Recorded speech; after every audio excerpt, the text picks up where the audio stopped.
Bonjour à tous, aujourd'hui je partage avec vous le contenu de ma nouvelle commande que j'ai passée dans la boutique Brico et Scrap, boutique avec laquelle je suis en partenariat.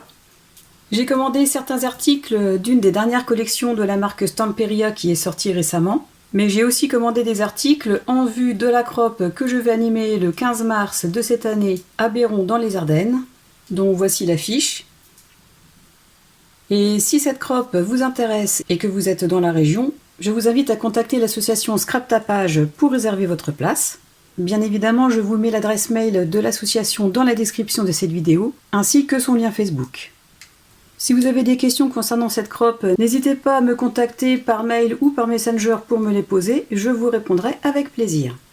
Et dernière petite information concernant cette crop, j'y apporterai aussi mes collections, qui sont disponibles en format 20 sur 20 cm, mais aussi en format 30 sur 30 cm. Passons à présent à l'ouverture de mon colis.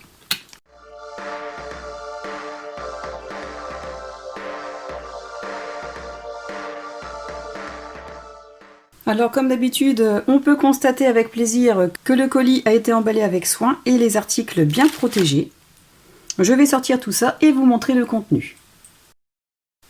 Comme d'habitude, je vais déjà vous montrer les articles contenus dans ce colis et ensuite je vous les détaille un peu plus. On retrouve systématiquement dans chaque commande les petites gourmandises habituelles. En général, ce sont un gâteau, un bonbon, du thé et du café. Et suivant l'importance des commandes, on y trouve aussi des petits plus.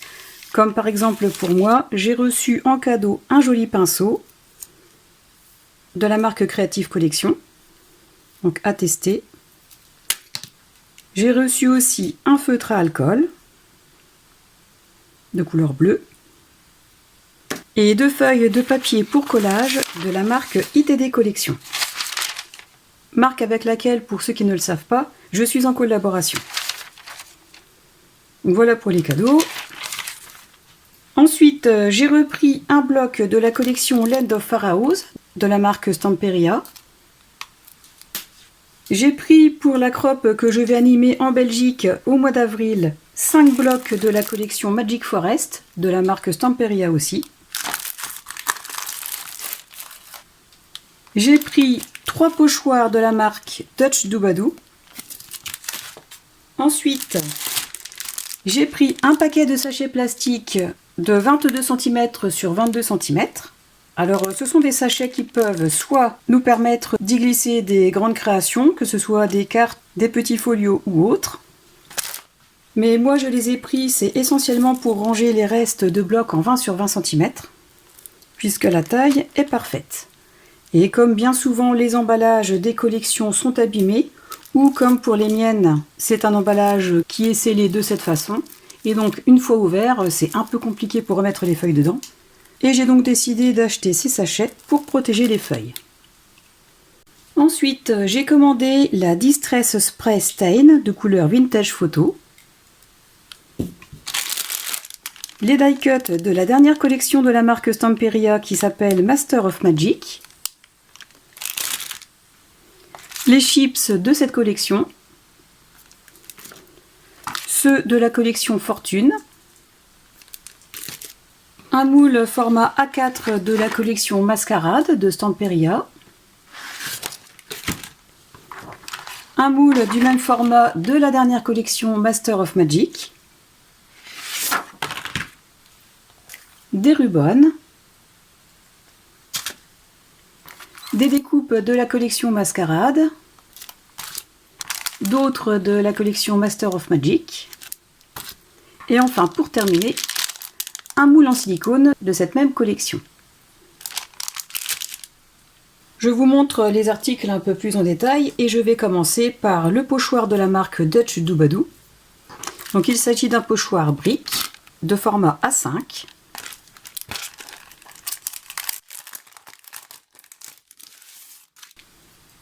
Donc c'est un pochoir assez épais, mais pas trop, qui reste souple et qui pour moi est de très bonne qualité. Donc avec ce pochoir, il est possible de donner des effets briques ou murs suivant le projet à réaliser, et me concernant, ce pochoir sera parfait. Ensuite, j'ai pris cette encre, la Distress Spray Stain de couleur Vintage Photo de la marque Ranger. Et je l'ai prise étant donné que celle-ci, de la marque Easink, est une référence qui a été arrêtée par la marque. Et comme il me fallait une encre similaire, il m'a été conseillé de prendre celle-ci, dont les couleurs sont relativement similaires. Je vais donc la tester et la comparer avec la Easink.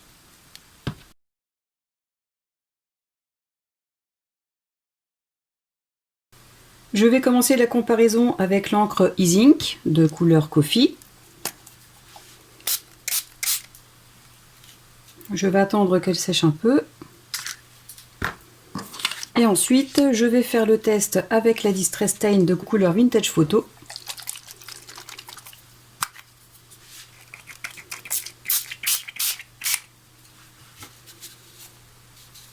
Donc déjà d'emblée on constate une grande différence. La Distress a été tout de suite absorbée par le papier, alors que la Easink reste encore en surface et sèche doucement. Et les couleurs ainsi que le rendu sont complètement différents. Alors concernant l'utilisation que je voulais avoir avec cette encre Distress, ça n'ira pas puisque la couleur ne correspond pas du tout. Mais par contre, elle va m'être très utile pour d'autres projets. Parce que en comparant les deux encres qui ont été déposées sur du papier blanc standard et non sur du papier aquarelle, le rendu de la Distress est complètement différent de celui de l'encre Easink.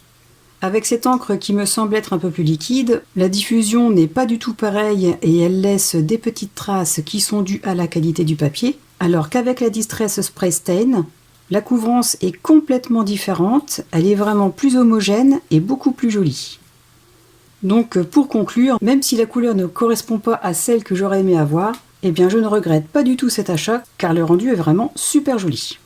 Voilà pour cette encre. Ensuite, concernant ces sachets transparents, ils sont au nombre de 50, d'une taille de 8 x 8 pouces qui correspond à peu près à 20,5 cm et qui proviennent de la marque Docraft.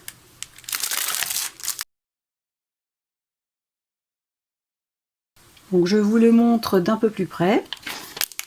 Alors c'est un plastique très fin, mais qui pour moi est relativement résistant. Beaucoup plus que les sachets de cartes qu'on a l'habitude de trouver dans certains magasins. Donc déjà c'est une bonne chose. Il y a l'extrémité adhésive qui est protégée. Et on peut facilement y glisser une collection en 20 sur 20 cm.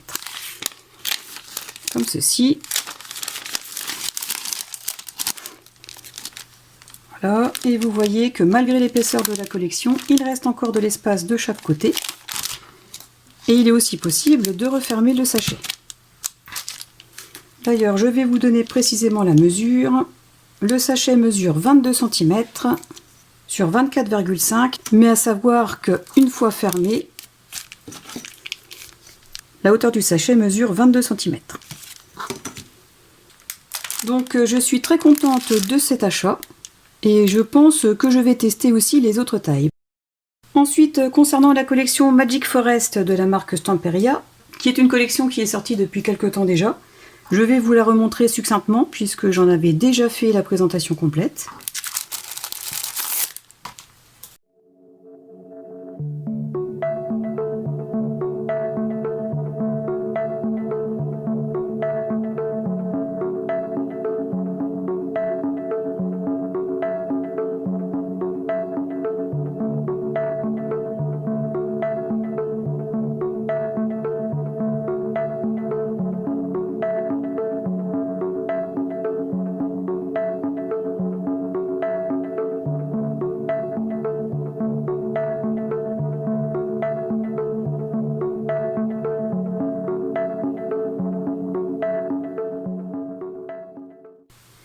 Et j'en ai repris plusieurs exemplaires car ils vont me servir à réaliser le mini-album que je propose dans une crop en Belgique au mois d'avril.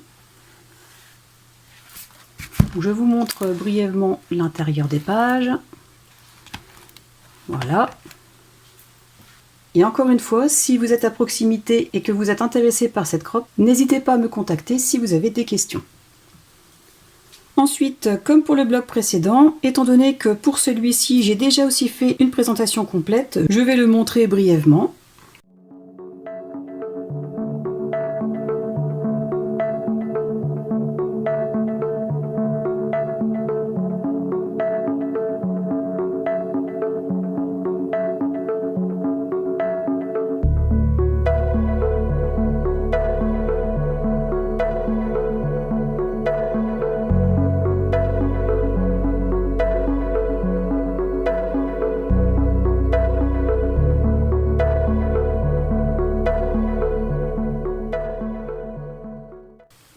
Et comme je vous le disais en début de vidéo, cette collection va me servir pour l'atelier que je vais animer dans les Ardennes le 15 mars prochain pour réaliser ce projet que je vous montre brièvement et qui renferme quelques petits secrets. Voilà pour les blocs. Ensuite, concernant les chips de la marque Stamperia, j'ai donc pris celle qui provient de cette collection que je vous ai montré précédemment. Je l'ai repris afin de décorer le projet que je vous ai montré tout à l'heure. Les éléments sont vraiment bien représentatifs de l'Égypte et je les trouve vraiment très bien faits. Alors il s'agit de carton compressé d'une épaisseur d'environ 1 mm que l'on peut peindre, que l'on peut teinter avec des encres, des cires et j'en passe. Donc pareil pour celui-ci. Et celui-ci provient de la collection Master of Magic, la dernière collection de la marque. Et je l'ai pris parce que j'adore cette fenêtre de style gothique. Donc voilà pour les chips. Ensuite, concernant la collection Mascarade de la même marque, j'ai pris ce qu'on appelle les paper cut-out. Ce sont des éléments prédécoupés. Le set contient 4 feuilles de 15 cm sur 30,5 cm et d'un grammage 190. Donc voici les éléments présents sur la première feuille. Alors vous voyez, ce sont des éléments prédécoupés, comme ceci, et qu'il est très simple de détacher. Il y a juste à faire ça. Donc voici la première feuille. Je l'ai prise parce que les couleurs présentes dans la collection sont vraiment super belles. On a un mélange de turquoise, de vert, de doré, qui vont vraiment très bien les unes avec les autres. Alors pour l'instant, je n'ai pas encore pris la collection parce que j'avais d'autres achats en priorité à faire, mais je pense que je vais très certainement finir par prendre les blocs aussi. Donc voilà pour la première feuille. Ensuite la deuxième, avec de très jolis éléments nuages, des lunes, le superbe masque, une porte et des mots. La troisième feuille est plutôt sur un esprit festif, avec les instruments de musique et les éléments qui s'y rapportent, les cotillons, le champagne. Et sur la dernière planche, on y trouve de super jolies fleurs, avec cette très jolie association de couleurs de doré et de turquoise. Franchement, j'adore. Donc voilà pour ce set. Ensuite, dans cette même collection, je n'ai pas pu m'empêcher de prendre le moule avec les masques qui sont de différentes tailles. Et à présent que je l'ai sous les yeux, je me dis que ça aurait été vraiment super de pouvoir associer ce masque sur ce visage. Pareil pour ces deux masques avec ce petit visage-là. Mais le problème, c'est que les tailles ne correspondent pas forcément. Les yeux du masque sont un peu plus grands que celui du visage. Et de toute façon, ça serait un peu compliqué d'avoir un moulage qui pourrait parfaitement épouser la forme du visage. Bon, c'est à voir, je pense que j'essaierai quand même. Mais voilà, je ne pouvais pas passer à côté de ce moule. Comme tous les moules de cette marque, ils sont en plastique thermoformé, d'épaisseur variable suivant les moulages. Donc vous voyez, par exemple, celui-ci est un peu moins épais que celui-là, et que si vous utilisez une résine, du plâtre ou de la céramique liquide, il faudra user de petits trucs et astuces pour pouvoir les caler de façon à ce que le liquide soit bien horizontal. J'avais déjà montré quelques astuces dans une vidéo précédente. Moi, je calais des gommes ou d'autres choses pour obtenir un niveau plat. Mais après, si vous utilisez d'autres matériaux, ce sera beaucoup plus simple. Donc voilà pour ce moule. Ensuite, concernant la dernière collection de la marque Stamperia, qui s'appelle Master of Magic, qui a été réalisée par Antonis Tsadinakis, j'ai pris le kit de découpe. Et comme pour la collection Mascarade, ce kit se compose de 4 feuilles de 15 sur 30,5 cm d'un grammage 190 et il est composé de 4 feuilles. Voici la première avec un très joli chapiteau, des fleurs et un personnage. La deuxième feuille avec des cartes, des petits mots, du mobilier, un petit renard au regard espiègle. Et je ne sais pas vous, si vous avez déjà eu l'occasion de voir cette collection, moi elle me fait un peu penser à Alice, de par déjà ce personnage avec un grand chapeau, mais aussi par certains éléments présents dans cette collection, tels que les cartes. Bon, après vous me direz que c'est sur le thème de la magie, donc forcément les cartes font partie de la magie, mais aussi par certains petits détails, comme par exemple les champignons présents dans cette fiole, le mot Wonder, encore la fiole avec les champignons pour cette troisième feuille, qui est super jolie aussi. Mais bon, après, cette association avec Alice est juste une idée qui m'a traversé l'esprit. Et enfin, on termine avec la dernière feuille, qui est ma préférée, avec les rosaces, les superbes fenêtres de style gothique et cette magnifique porte. Donc je pense qu'avec cette feuille, je vais vraiment bien m'amuser. Voilà pour ce kit. Toujours dans la même collection, j'ai pris ce que l'on appelle les rubans, qui ne sont autres que des décalcomanies. Et pour l'instant, je n'ai pris que ce set, avec les fenêtres gothiques et les rosaces. Mais comme pour les blocs de la collection, je pense que je la compléterai avec les autres rubans. Mais pour l'instant, voilà, j'ai pris celui-ci. Ensuite, j'ai pris les die cut de cette même collection. Je vais les déballer et vous les montrer. Voilà la première partie des die cut. On y retrouve des tags, on y retrouve aussi ces éléments dans des cercles, ce petit renard que j'aime beaucoup, des lettres qui forment le mot magique, des engrenages, des cœurs de différentes formes et des mots. Et d'ailleurs, je constate qu'il y a le mot challenge en 4 tailles différentes. Alors, de l'avoir mis 4 fois, c'est peut-être un message subliminal. Mais bon, en tout cas, la première partie de ces die cut est vraiment très jolie. Et je vais vous montrer le restant. Élément que j'ai voulu vous montrer en dernier, parce que ce sont mes préférés. Il s'agit des fenêtres de style gothique et des rosaces, ainsi que ce joli fauteuil. Alors avec ces die cut, les rubans et le kit de découpe, je suis vraiment super contente. Voilà pour les die cut. Ensuite, voici pour le moule en plastique thermoformé de cette même collection.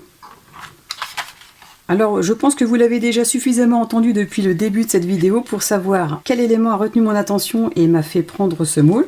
Donc pour ceux qui ne l'auraient pas compris, et là c'est de l'humour, j'ai pris ce moule pour cette super fenêtre de style gothique, mais aussi pour ces anneaux.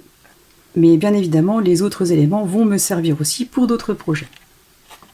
Donc comme pour le précédent, les éléments sont d'épaisseurs différentes. Donc voilà pour ce moule. Et enfin, pour finir avec cette superbe collection, j'ai pris un des moules en silicone. Et encore une fois, je ne vais pas vous dire pourquoi je l'ai pris, vous l'avez tout de suite remarqué. Cette magnifique fenêtre ainsi que les deux plus petites, comme ceci. Ces deux moulures, ainsi que ces rosaces. Alors, ces moules en silicone sont vraiment d'une très bonne qualité, d'une épaisseur d'environ 1,2 ou 1,5 cm.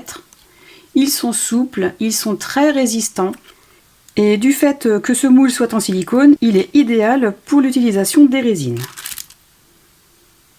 Cette présentation d'article est à présent terminée. J'espère qu'elle aurait pu vous servir à avoir un avis un peu plus concret sur les articles que j'ai présentés. Comme d'habitude, si vous avez aimé, pensez à cliquer sur le pouce vers le haut, à vous abonner à ma chaîne pour ceux qui ne l'ont pas encore fait et à la partager pour me soutenir. Et en attendant la prochaine vidéo ou le prochain tuto, je vous souhaite à tous de passer une excellente journée et je vous dis à très bientôt. Au revoir!